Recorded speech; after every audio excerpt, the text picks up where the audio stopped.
குருவே சரணம், குருவே துணை. அனைவருக்கும் பணிவான வணக்கங்கள். உங்களை ஹயகிரிவா அஸ்ட்ரோ சேனலில் சந்திப்பதில் பெரும் மகிழ்ச்சி அடைகின்றேன். இன்று நாம் பார்க்கக்கூடிய உதாரண ஜாதகம்,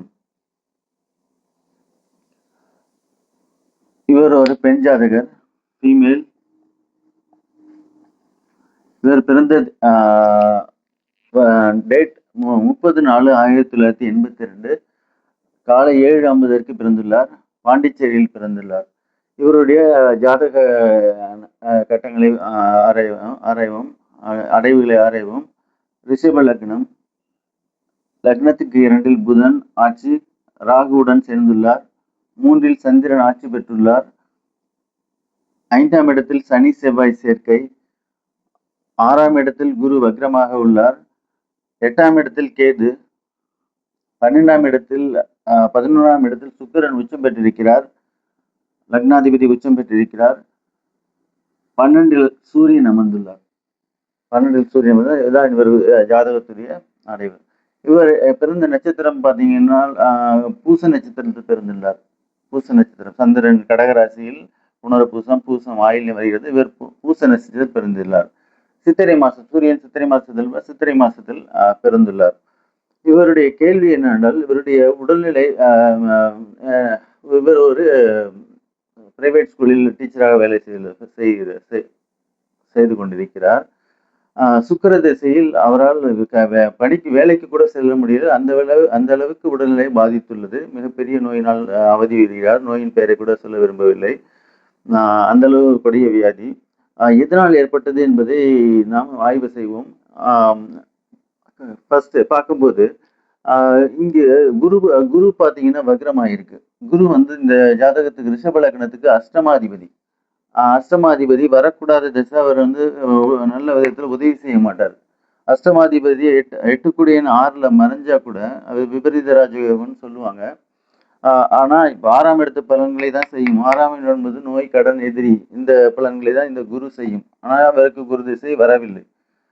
அடுத்தது பார்த்தீங்கன்னா ஃபர்ஸ்ட் புதன் திசை நடந்துள்ளது. புதன் திசையில் தன் படிப்புகளை கரெக்டாக படித்துள்ளார். 2ஆம் இடத்தில் புதன் இருப்பதால் படிப்பு சம்பந்தப்பட்ட வேலை, படிப்பு டீச்சர் வேலையை சென்றுள்ளார். டீச்சர் வேலையை சென்றுள்ளார். நெக்ஸ்ட் கேது திசை நடந்துள்ளது. கேது அஷ்டமஸ்தானத்திலிருந்து திசையை நடத்தியுள்ளார். புதனின் பார்வை இருக்கிறது. அந்த கேது திசையில் ஓரளவு நன்றாக வாழ்ந்ததாக சொன்னார். அடுத்த விஷயம் கவனித்தீர்கள் என்றால், லக்னத்துக்கு 2 பக்கமும் பாவிகள். சூரியன் ஒரு பாவி, ராகு ஒரு பாவி. இதற்கு பேரு பாபகர்த்தாரி யோகம். என்று சொல்வார்கள். அதாவது எந்த சுகமும் இல்லாமல் தொடர்ந்து கஷ்டப்படுவது, மனதளவில், உடல் அளவில், நோய் அளவில் கஷ்டப்பட்டு கொண்டிருப்பது. ஸோ இந்த ஜாதகருக்கு பாபகர்த்தாரி யோகம். அனதர் டிராபேக் என்னன்னு பார்த்தீங்கன்னா, 5ஆம் இடத்துல பார்த்தீங்கன்னா சனி செவ்வாய் கிரக சேர்க்கை எங்கும் ஏற்படுது. அவ்வளவு நல்லது இல்லை. இது சேர்ந்தால் பிரச்சனையை ஏற்படுத்தும். இப்போது நெக்ஸ்ட் அவருக்கு என்ன திசை வந்ததுன்னா சுக்கிர திசை வந்தது. சுக்கிர திசை வரும்போது இவர் லக்னாதிபதி உச்சம் பெற்று இருக்கிறார். 11ஆம் இடத்தில் நிறைய லாபங்கள் ஏற்படும். இப்படி எல்லாம் அவர் கனவு கண்டிருந்தார். ஃபர்ஸ்ட் 1 வருஷம் நல்லா போனதுன்னு சொன்னாரு. அதுக்கப்புறம் என்ன சொல்றாருன்னா, உடம்பு வேலைக்கு போறதே முடியல, படுத்த படுக்கையில இருக்குன்னு சொல்ல வர்றாரு.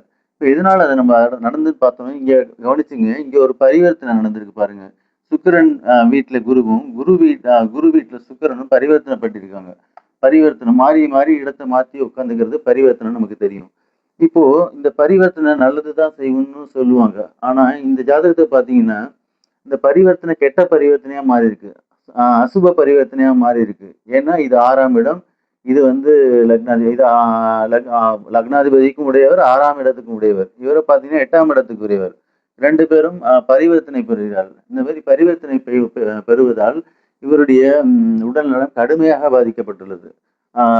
குரு என்பதால் வயிறு சம்பந்தப்பட்ட, சுக்கிரன் என்பது நீர் சம்பந்தப்பட்ட, ஸோ அந்த மாதிரி பிரச்சனைகளை சந்தித்துள்ளார். ஜாதகர் மிகவும் கடுமையான நிலையில் இருக்கிறார். டாக்டர்கள் சென்று காண்பித்திருக்கிறார்கள். அவர்களும் கடுமையான நல்ல ட்ரீட்மெண்ட் கொடுத்தால்தான் அவங்க பிழைக்கவே முடியும். அந்த மாதிரி சுச்சுவேஷன்ல இருக்கிறதா சொல்றாங்க. இன்னொரு விஷயம் என்ன கவனிச்சிங்கன்னா,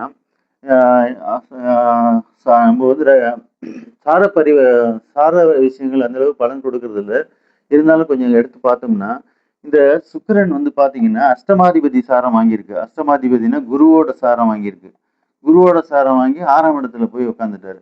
அது ஒரு மிகப்பெரிய குற்றம். அது கண்டிப்பாக நோயை கொடுத்தே தீரும், கடனை கொடுத்தே தீரும். ஸோ இந்த ஜாதகருக்கு நோய் கடுமையாக பாதிக்கப்பட்டதுக்கு காரணம் இந்த பரிவர்த்தனை தான். பரிவர்த்தனை நல்லதை மட்டும் செய்வதில்லை, தீயதையும் செய்கிறது என்பதை இந்த ஜாதகத்தில் நாம் கண்டு கொண்டோம். உங்கள் சந்தேகங்களை தேவைப்பட்டால் கமெண்ட் செய்யவும். நன்றி, வணக்கம். சப்ஸ்கிரைப் செய்யவும், ஷேர் செய்யவும். அடுத்த வீடியோவில் சந்திப்போம். நன்றி, வணக்கம்.